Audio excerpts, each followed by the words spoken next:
Dear friends, welcome back to my channel Please Classes. Today in this video we will learn passive voice of past indefinite tense. Dear friends, आपका अपने channel place class में स्वागत है। आज के video lecture में आप सीखेंगे पास्ट इंडेफिनिट टेंस का पैसिव वॉइस। डियर फ्रेंड्स, इसके पिछले वीडियो लेक्चर में आपने सीखा प्रेजेंट परफेक्ट टेंस पर प्रैक्टिस एक्सरसाइज। अब तक आप present indefinite tense, present continuous tense और प्रेजेंट परफेक्ट टेंस के पैसिव वॉइस के वीडियो लेक्चर आप देख लिए होंगे और शायद आप सीख भी चुके होंगे। आज के वीडियो लेक्चर में आप सीखेंगे पास्ट इंडेफिनिट टेंस का पैसिव वॉइस। यदि कोई हिंदी सेंटेंस है तो उसको कैसे पहचानेंगे कि ये पास्ट इंडेफिनिट टेंस का है और पैसिव वॉइस में है। तो डियर फ्रेंड्स, आज के वीडियो लेक्चर में आप यही सीखेंगे और इस वीडियो लेक्चर में आप सीखेंगे सिंपल सेंटेंस और नेगेटिव सेंटेंस का ट्रांसलेट कैसे करना है। तो डियर फ्रेंड्स, जैसे कि आपको स्क्रीन पर दिखाई दे रहा है passive voice of past indefinite tense. यहाँ पर देखिए लिखा हुआ पहचान। पहचान क्या होगा? कोई भी हिंदी सेंटेंस हो, क्रिया के साथ वाक्य के अंत में मिले, जाता था, जाती थी, जाते थे, गया, गई, गए, गया, गई, गए, क्रिया के साथ वाक्य के अंत में मिले तो आपका पास्ट इंडेफिनिट टेंस होगा और पैसिव वॉइस होगा। एक और क्रिया होगा, जाता था, जाती थी, जाते थे, गया, गई, गए, उस पहचान है, उसके सिवा उसके अलावा एक और क्रिया होगा जो आपको मेन वर्ब का काम करेगा और यदि ऐसा है तो वो पास्ट इंडेफिनिट टेंस है और पैसिव वॉइस है। अब डियर फ्रेंड्स, मैं इसको एग्जाम्पल के माध्यम से आपको बताऊंगा कि कैसे आप इसको पहचानेंगे।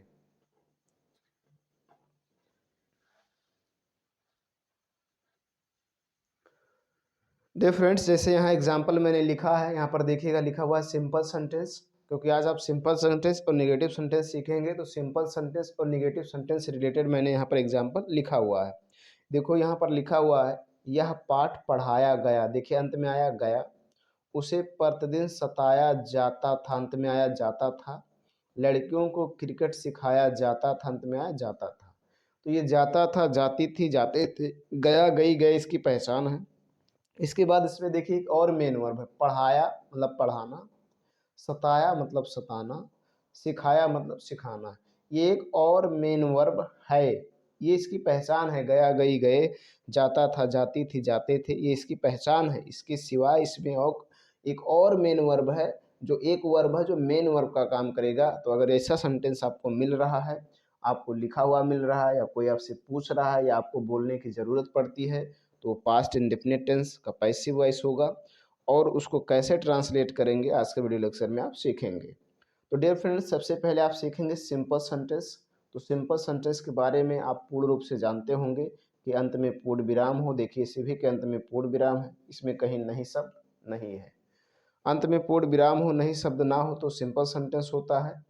देखिए यह पाठ पढ़ाया गया, उसे प्रतिदिन सताया जाता था, लड़कियों को क्रिकेट सिखाया जाता था, कहीं भी नहीं शब्द नहीं आया, अंत में पूर्ण विराम आया है। तो ये सिंपल सेंटेंस है।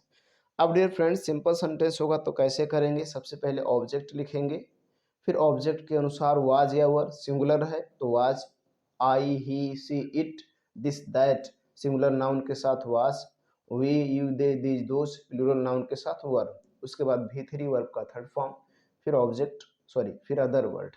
अदर वर्ड मीन्स जो बच जाएगा। तो सबसे पहले ऑब्जेक्ट इसमें कौन है? जो एक्टिव वॉइस में ऑब्जेक्ट होता है, यहाँ पर सब्जेक्ट का काम करता है, लेकिन मैं यहाँ पर ऑब्जेक्ट लिखा हूँ क्योंकि वो ऑब्जेक्ट ही होता है। तो यह पाठ पढ़ाया गया, तो क्या पढ़ाया गया? यह पाठ। तो सबसे पहले लिखेंगे दिस लेसन, दिस लेसन, ये ऑब्जेक्ट हो गया। अब आगे बढ़िए, वाज वर लगाइए तो क्या लगेगा? सिंगुलर है तो वाज। उसके बाद भी थ्री, पढ़ाना का इंग्लिश होता है सॉरी टीच, उसका थर्ड फॉर्म टॉट, फिर full stop, this lesson was taught. अगला देखेंगे, उसे प्रतिदिन सताया जाता था, तो उसे एक इंग्लिश हिम होता है, बट आपको यहाँ पर ऑब्जेक्टिव केस का यूज ना करके सब्जेक्टिव केस का यूज करना है। तो सब्जेक्टिव केस क्या होगा हिम का? ही। सिंगुलर है तो लगाएंगे वाज। उसके बाद सताना, सताना का इंग्लिश होता है टीच, उसका थर्ड फॉर्म लगाएंगे टीज्ड, और प्रतिदिन की इंग्लिश एवरीडे। उसके बाद full stop, he was teased every day. ठीक है। अगला है, लड़कियों को क्रिकेट सिखाया जाता था, लड़कियों को क्रिकेट सिखाया जाता था, तो लड़कियों की English the girls, the girls चूंकि देखिए गर्ल्स है, एक लड़की की बात नहीं हो रही, कई हो रही है, प्लूरल है, तो क्या लगाएंगे? वर। The girls were. अब सिखाना का इंग्लिश होता है टीच, उसका third form taught. The girls were taught. लड़कियों को सिखाया था, क्या सिखाया जाता था? क्रिकेट।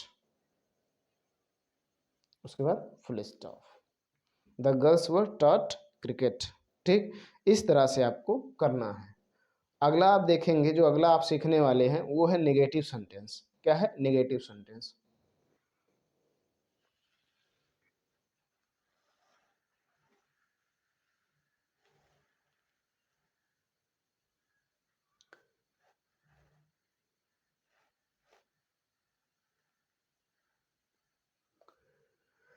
डियर फ्रेंड्स, आपके सामने अगला पॉइंट है नेगेटिव सेंटेंस। देखिए यहाँ पर लिखा हुआ है नेगेटिव सेंटेंस। नेगेटिव सेंटेंस की क्या पहचान होती है? अंत में पूर्ण विराम होगा। देखिए इसमें भी है, इसमें भी है, सभी में पूर्ण विराम है। नहीं शब्द होगा, देखिए इसमें भी नहीं शब्द है, इसमें भी नहीं शब्द है, इसमें भी नहीं शब्द है। तो नेगेटिव सेंटेंस की यही पहचान होती है, नहीं शब्द होगा, अंत में पूर्ण विराम होगा, नेगेटिव सेंटेंस होगा। क्या करना है? सेम वैसे करना। सबसे पहले ऑब्जेक्ट लिखना है, फिर ऑब्जेक्ट के अनुसार वाज वर लगाना है, फिर नॉट या नेवर। नहीं है तो नॉट, कभी नहीं है तो नेवर, फिर भी थ्री लगाना, फिर जो बच जाए उसको लिख देना है। ठीक, सबसे पहले ऑब्जेक्ट लिखना। तुम्हें, तुम्हें की इंग्लिश यू, तो यू लगा दीजिए। अब यू के अनुसार लगाइए वाज वर, तो क्या लगेगा? वर। उसके बाद देखिए नहीं है तो नॉट लगा दीजिए, फिर V3 लगाना। गाली देना का इंग्लिश होता है अब्यूज, उसका थर्ड फॉर्म लगाएंगे अब्यूज्ड, और कोई है नहीं तो लगा देंगे full stop. You are not abuse, तुम्हें गाली नहीं दिया जाता था। ठीक है, अगला देखेंगे, राम को कभी नहीं भगाया जाता था। तो ऑब्जेक्ट कौन है? राम। फिर वाज लगाना है, सिंगुलर है। देखिए कभी नहीं है तो नेवर का यूज करेंगे। उसके बाद भगाना का इंग्लिश होता है रन अवे, या गेट आउट कह सकते हैं, तो रन अवे का यूज कर देंगे, रन अवे। थर्ड फॉर्म भी यही होता है। ठीक, और उसके बाद sorry full stop. Ram was never run away.